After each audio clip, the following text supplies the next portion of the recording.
नवरात्र उत्सव आहे।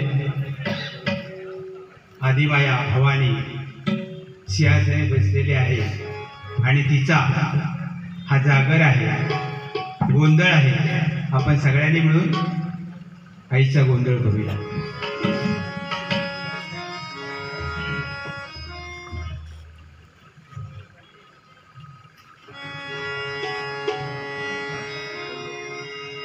साऱ्या भक्तांची माऊली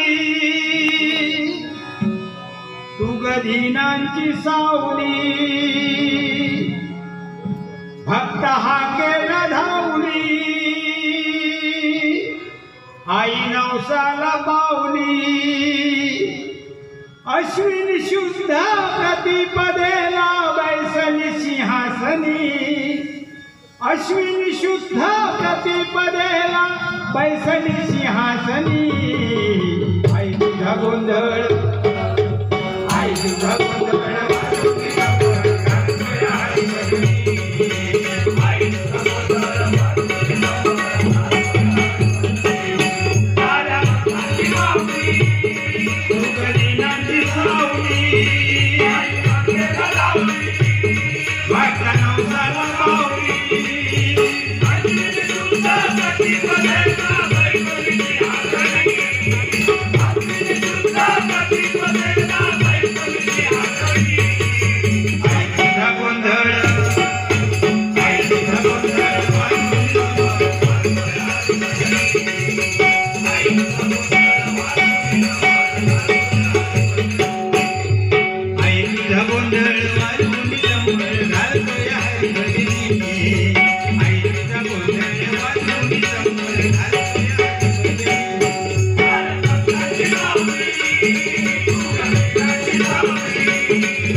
अवतार घेतला आणि आपल्या भक्तांचं रक्षण केलं। त्रेता युगामध्ये, कृत युगामध्ये, द्वापार युगामध्ये प्रत्येक वेळी आपल्या भक्तांचं रक्षण कसं केलं आहे का?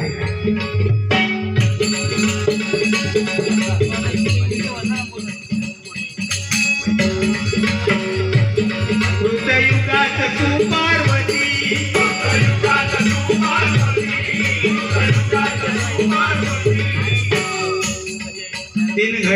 तीन घट रक्त प्याले आहे। घटा घटा घटा घटा तीन घट रक्त प्याले आणि ह्या कलियुगामध्ये अर्धा घट शिल्लक आहे का? पहिला कोणाच्या नरडीचा?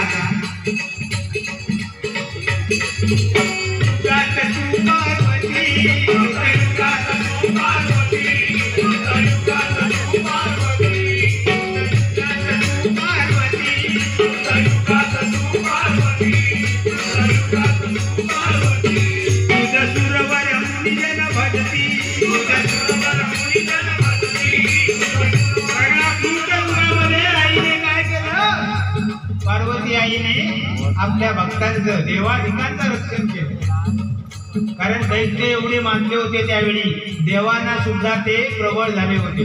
देवांना सुद्धा ऐकत नव्हते सगळे दैत्य। शेवटी एक दुर्गासुर नावाचा दैत्य एवढा उन्मत्त झाला, सगळ्या देवांना बंदिवान करून टाकलं। ऋषी मुनी सगळ्यांचे छळ चालू केले। सगळेजण उठले आणि शंभू महादेवांकडे गेले। शंभू महादेवांकडे गेल्यानंतर शंभू महादेवाने सांगितलं, हा दुर्गासुर कोणाच्या हातून आमच्या मारणार नाही, त्याला मारायला फक्त बाईच आहे। आणि त्यावेळी सगळेजण पार्वतीकडे गेले आणि पार्वती आईला शंभू महादेवाने विनंती केल्यानंतर पार्वती आईने काय केलं बघा, आपली सगळी सेना पाठवली। पार्वती आईच्या दासी काळ रात्री चामुंडा, कात्यायनी सगळ्यांना पाठवलं। काळ रात्री गेल्या आणि घनघोर युद्ध झालं त्या दुर्गासुराबरोबर। त्यामध्ये एक राक्षसी होती, कोण?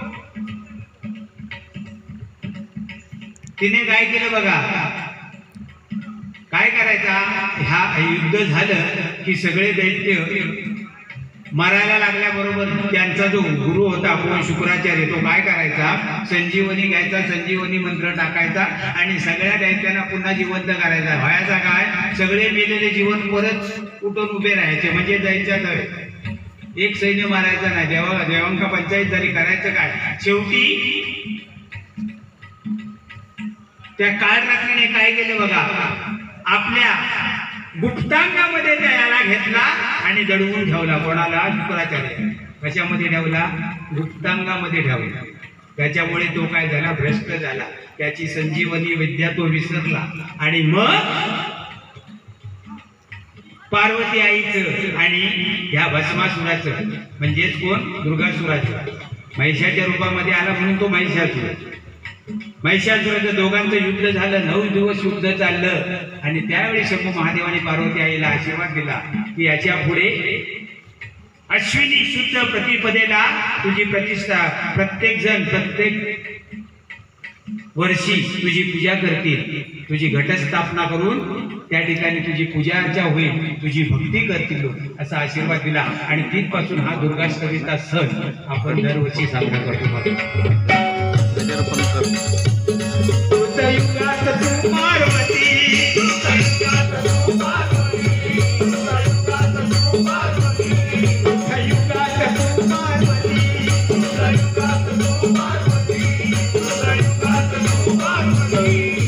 सुरवर मुनिजन भक्ती, सुरवर मुनिजन भक्ती, सुरवर मुनिजन भक्ती.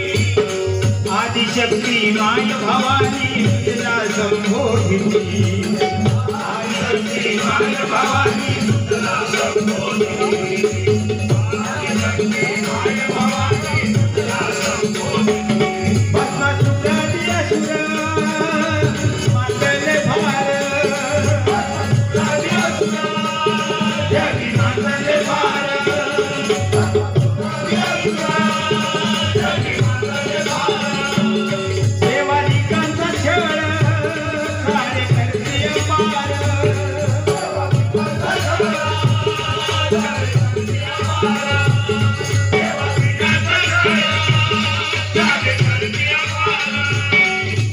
भक्तदारी नागनी तू, भक्तदारी नागनी तू दैत्या संहारुनी.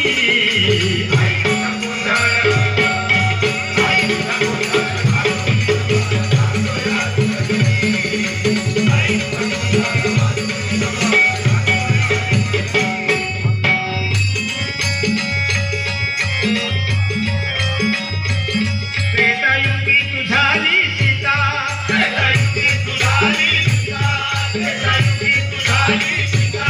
प्रभु रामाची तू कांता, प्रभु रामाची तू कांता, प्रभु रामाची तू कांता.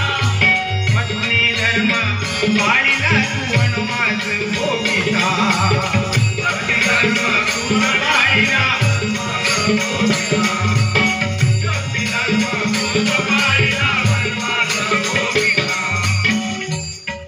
या त्रेतायुगामध्ये कोण झाली, सीतामाई झाली. आपल्या पतिरायांबरोबर वनवासाला गेली बघा, सहचारिणी आपली प्रभू रामांची सहचारिणी वनवासाला गेली. वनवासामध्ये तिचं अपहरण झालं, पण तिने पती धर्म निभावला. ज्यावेळी प्रभू रामांना वनवासाला जावं लागलं, कैकेयीने वर मागून घेतला आपल्या दशरथ राजाकडून आणि सांगितलं माझ्या भरताला गादीवर बसवा आणि रामाला, प्रभू रामाला वनवासाला पाठवा. गादीवर बसणार एवढ्या खावर मागून घेतला. प्रभू राम गादीवर बसणार, विचार करा, राजा बनणार, अयोध्या नगरीचा राजा बनणार आणि तेवढेच कैकेयी सांगते त्याला वनवासाला पाठवा. काय झालं असेल बघा. सीतामाई म्हणाली हे चालले ना, मग त्यांच्या बरोबर मी सुद्धा जाणार.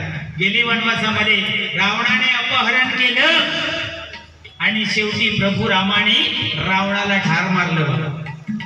प्रभू राम मर्यादा पुरुषोत्तम म्हणतात त्याला. का, कारण त्याने कुठल्याही मर्यादेचं उल्लंघन केलेलं नाही. त्यांनी ज्यावेळी लोकांनी संशय घेतला की सीतामाईवर ही एवढे दिवस रावणाकडे राहिली म्हणजे ही कशी पवित्र असणार, प्रभू रामाने तिला अग्निपरीक्षा द्यायला लावली. असे होते प्रभू राम. रामनवमीला जन्म झाला. या 9 अंकाने सुद्धा आपली मर्यादा कधी ओलांडली नाही बघा. 9 एके 9, 9 दुना 18, दोघांची बेरीज केली तर 9, 36, 3 निसा 9, 4 5 9, 8 1 9, 81, 9 0 9. म्हणजे बघा प्रभू रामाची जशी मर्यादा पुरुष तसे त्या तिथीला जन्माला आले ती तिथी सुद्धा तिथी मर्यादाशीर आहे बघा.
अपहरण झाल्यामुळे त्याचा वध प्रभू रामाला करावा लागला. कोणामुळे? सीतामाईमुळे.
द्वापारी द्रौपदी झाली,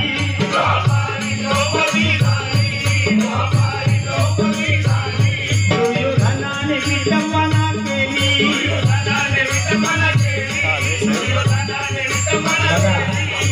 युगामध्ये पार्वती झाली, त्रेता युगामध्ये सीतामाई झाली आणि या द्वापार युगामध्ये द्रौपदी झाली.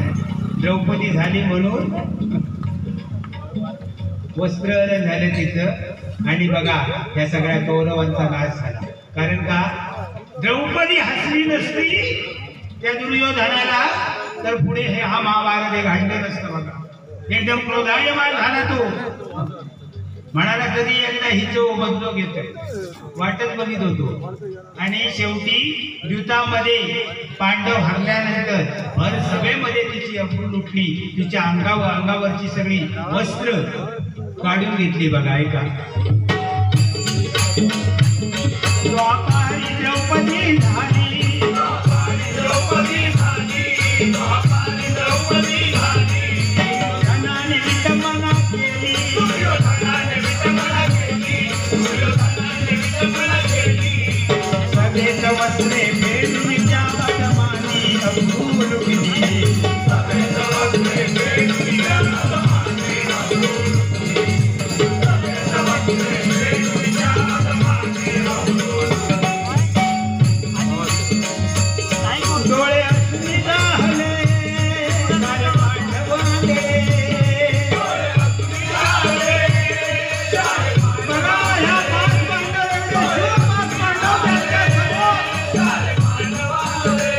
भर सभेमध्ये या पांडवांच्या समोर अबळून लुटली जात होती, पण ते काही करू शकत नव्हते, कारण युद्धामध्ये धर्मराज द्रौपदीला गमवून बसले होते बघा.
त्रेतायुगामध्ये द्रौपदी आपल्या द्वापार युगामध्ये आणि आता या कलियुगामध्ये आई कोण बनून आली आहे बघा. कलियुगात आपला नारी कलियुगात आपला नारी कलियुगात आपला नारी कलियुगात आपला नारी कलियुगात आपला नारी कलियुगात आपला नारी माता भगिनी सहचारिणी माता भगिनी सहचारिणी माता भगिनी सहचारिणी माता भगिनी सहचारिणी माता भगिनी सहचारिणी माता भगिनी सहचारिणी संसाराचे ओझे वाहते राम राम रामुनी संसाराचे ओझे वाहते राम राम रामुनी संसाराचे ओझे वाहते सगळ्यांच्या प्रत्येकाच्या घरामध्ये अवतार घेतलाय, जन्म घेतलाय. कधी आपली बहीण म्हणून, कधी आपली आई म्हणून, कधी आपली सहचारिणी म्हणून, आणि आपल्या या संसाराचं ओझं ती वाहते. प्रत्येक संकटाला सामोरी जाते, प्रत्येक संकटात आपल्याला धीर देते, आपल्या पाठीशी उभी राहते. अशी ती कोण आहे? आदिमाया शक्ती आपल्या प्रत्येकाच्या घरामध्ये आहे का?